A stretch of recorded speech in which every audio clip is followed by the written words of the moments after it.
சம்பந்தர் அருளிய தேவாரம் தலம் எத்தனாவது பதிகம்?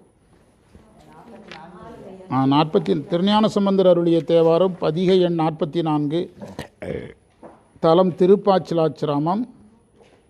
திருமுறை 1. 1வது திருமுறை. 1ஆம் திருமுறையை படிக்கிறேன். திருக்கையிலாய பரம்பரை போற்றி, சம்பந்த சரணாலயடிகள் திருவடிகள் போற்றி. இப்பணி செய்ய உடல்நலம் மனவளம் ஞானத்தெளிவை குருவினிடத்திலும் திருவினிடத்திலும் விண்ணப்பித்து திருஞான சம்பந்தர் திருவடிகளை வணங்கி வகுப்பை தொடங்கலாம். எத்தனை மந்திரம் முடிச்சிருக்கிறோம்? விளக்கம் பார்க்கணுமா? நேற்று 2வது மந்திரத்தை ரிவ்யூ போட்டுட்டோம். 3வது மந்திரம். 3ஆம் மந்திரத்துக்கு பொருளை ஞாபகப்படுத்துவோம். உலகமெல்லாம் அழிந்தொழியும் ஊழி காலத்து இருளில் கொடிய தீயில் நடனம் ஆடுபவராக இறைவன் இருக்கிறார். தலைமாலை விரும்புபவர், வெண்ணுல் பூண்டவர், நஞ்சுடைய கண்டத்தவர், அன்போடு தம்மை நினைந்து தம்மை விரும்பி தம் நெஞ்சை இடமாக கொண்டு எழுந்தருள்பவர், அன்புடையவங்க நெஞ்சில் இருப்பவர், மேகங்கள் தோயும் மாளிகை சூழ்ந்த திருப்பாச்சிலாச்சிரமத்தில் எழுந்தருளிய தீ போன்ற நிறமுடையவர் ஆகிய சிவபெருமான் பைந்தொடி அணிந்த மழவன் மகளாகி இப்பெண்ணை வருத்துவது இவர் புகழுக்கு பொருத்துவதோ என்று கேட்குறார். அதுக்கு விளக்கம் சொல்லலை. எழுதுங்க. இந்த மந்திரத்தில் பேரூழி பேசப்பட்டுள்ளது. அதனுடைய பேரூழி குறிப்பு தான் தீயில் நடனம், கையில் கபாலம். எனது தீயில் நடனம். தலைமாலையும் அதே தான், கையில் கபாலம் அல்ல, தலைமாலை.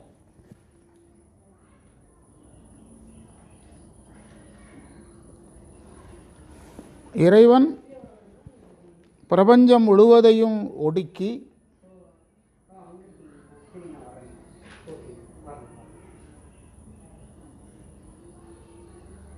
அயன்மால் முதலியவர்களும் தனக்குள் ஒடுங்கும்படி செய்து சரி சரி ஓகே சரி சரி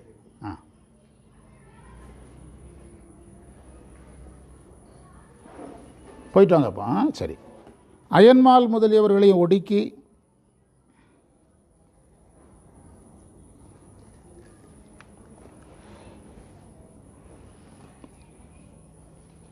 தன் செயலை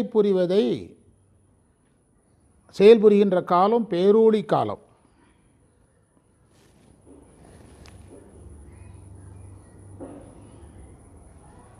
இறைவன் உலகை படைப்பது எதுக்கு?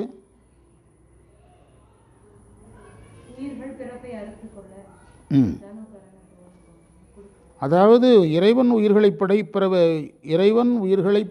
உலகை படைப்பது எதற்கு? ஒரே பதில், ஆணவமலம் நீங்க. அதான் நேரடியான பதில். அவன் அவள் அது எனும் அவை மூ வினைமையின் தோற்றிய திதியே ஒடுங்கி மலத்து உளதாம். மலத்து உளதாம்னா ஏன் தோன்றுகிறது? மலத்தால் தோன்றுகிறது. அந்த நூற்பா சொல்லுதில்ல, மலத்து உளதாம் அந்தம் ஆதி என்மனார் புலவர். சிவபிரகாசத்தில் 18வது மந்திரத்தில் தோற்றம் மலபாகம் வர, சிவபிரகாசத்தில் உமாபதி சிவன் சொல்கிறார். தோற்றம் ஆணவமலம் நீங்கிறதுக்கு, ஒடுக்கம் உயிர்கள் இளைப்பாறுவதற்கு. அதை இன்னும் கொஞ்சம் விரிவாகவும் சொல்லுவாங்க. சித்தியாரில் வேறு மாதிரி சொல்லுவாங்க. பண்டார சாத்திரத்திலெல்லாம், இந்த பண்டார சாத்திரம் இல்லை, முனிவர் உரையிலெல்லாம் அது கொஞ்சம் விரிவாக வரும்போது, ஒடுக்கம் இளைப்பு ஒழித்தல்,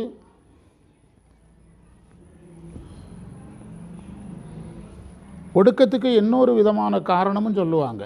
அதாவது உயிர்கள் நிறைய வினையை அனுபவிக்கணும்னா அதற்கு வேறு வேறு உடம்புகள் கொடுக்கணும். வினை நீங்கிறதுக்காக ஒடுக்கம் என்று சொல்லுகிற முறையும் இருக்குது.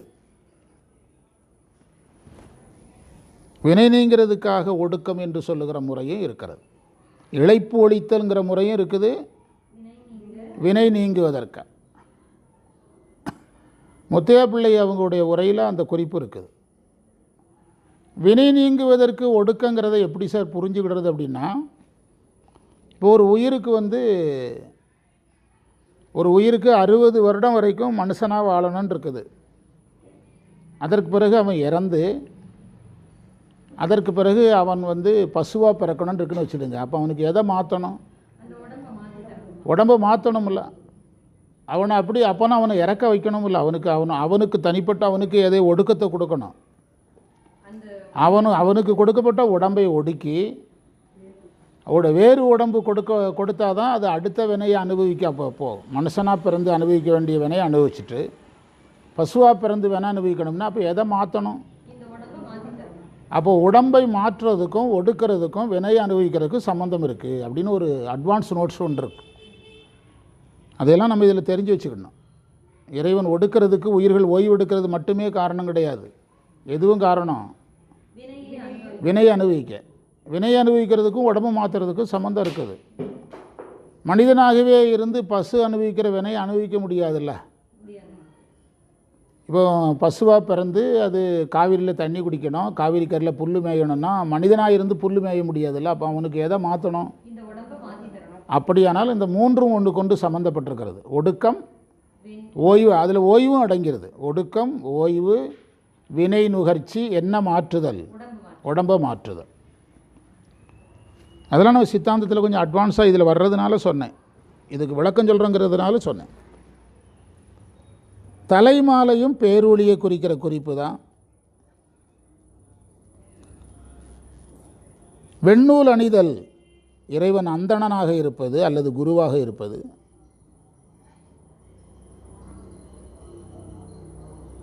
நீலகண்டன் பேரருள் அல்லது பேராற்றல். இதையெல்லாம் யார் கேட்டான்னு ஒருத்தர் கேட்குறாங்கன்னு ஒரு மாணவர் சொன்னார்ல, யார் இருந்தால் நீங்கள் இருந்தீங்களா? இதையெல்லாம் யார் கேட்டாங்க? ஞானசம்பந்தரை நம்ம இந்த ராத்திரி நினைக்கிறோமே, ஞானசம்பந்தர் எவ்வளோ அருள் செய்வார் நமக்கு, என்ன சொல்கிறீங்க? அவருடைய புஸ்தகத்தை கையில் எடுத்திருக்கிறோம் இந்த ராத்திரி நேரத்தில். எவ்வளோ பெரிய விஷயம். நஞ்சுண்டல் என்பது பேரருளும் பேராற்றலும்.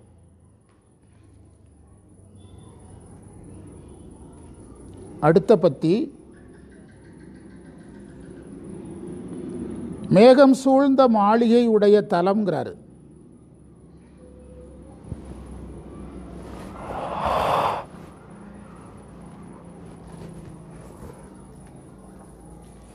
அதன் மூலம் அத்தலத்தில் இருக்கக்கூடிய அறவாழ்க்கையினுடைய செம்மை அல்ல செழிப்பாக வாழ்கிறாங்கன்னு அர்த்தம். செம்மை தெரிகிறது. இறைவன் நெருப்பின் நிறத்தில் இருக்கிறான்.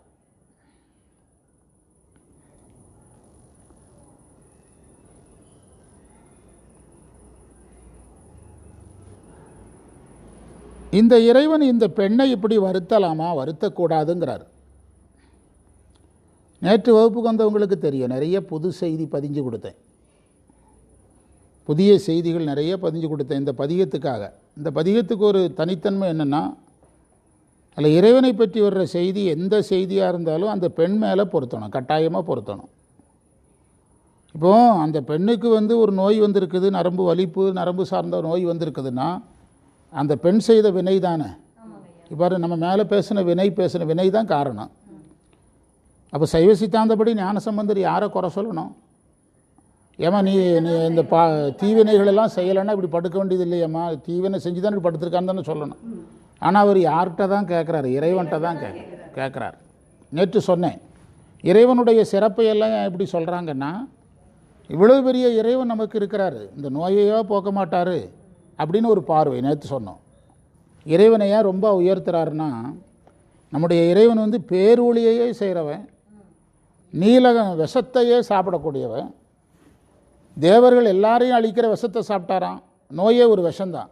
உன்னுடைய நோய்ங்கிற விஷத்தை விஷ நோயின்னு தானே சொல்கிறோம். நோய்க்கே பேர் விஷந்தாங்க. உங்களுக்கு தெரியலாம், தெரிஞ்சுக்கிடுங்க. நோயே என்னது தான்? விஷக்காய்ச்சல்னு சொல்கிறோமல்ல.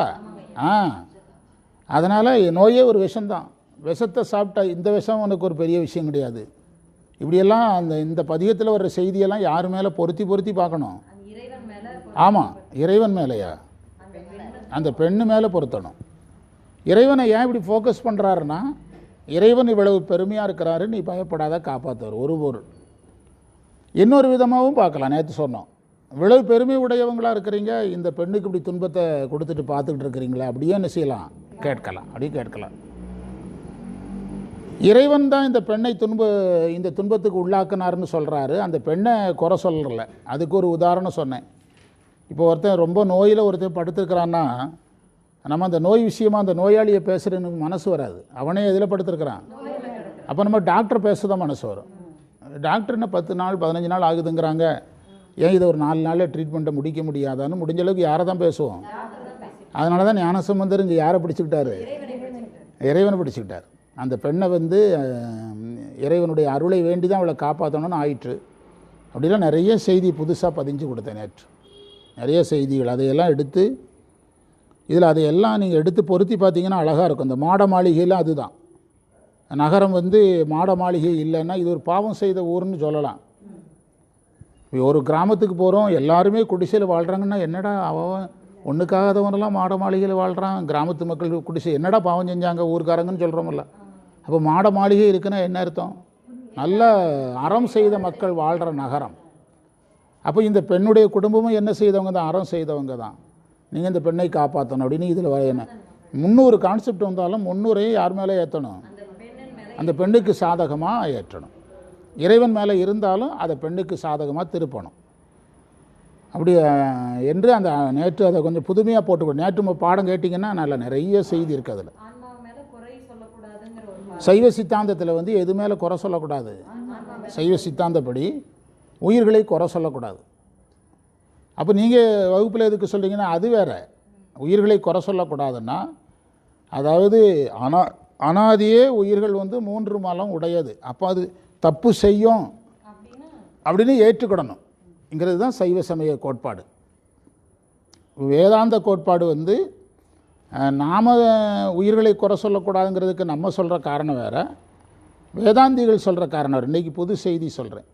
வேதாந்திகள் உயிர்களை குறை சொல்லக்கூடாதுன்னு சொல்கிறதுக்கு காரணம், உயிர்களுக்கும் பிரம்மத்துக்கும் என்ன இல்லை, அதனால் குறை சொல்லக்கூடாது. அவங்க பூர்ணம் இதம் பூர்ணாத் பூர்ணமுதஷ்யதே பூர்ணஸ்ய பூர்ணமாதாய அப்படின்னு ஒரு மந்திரம் இருக்குது.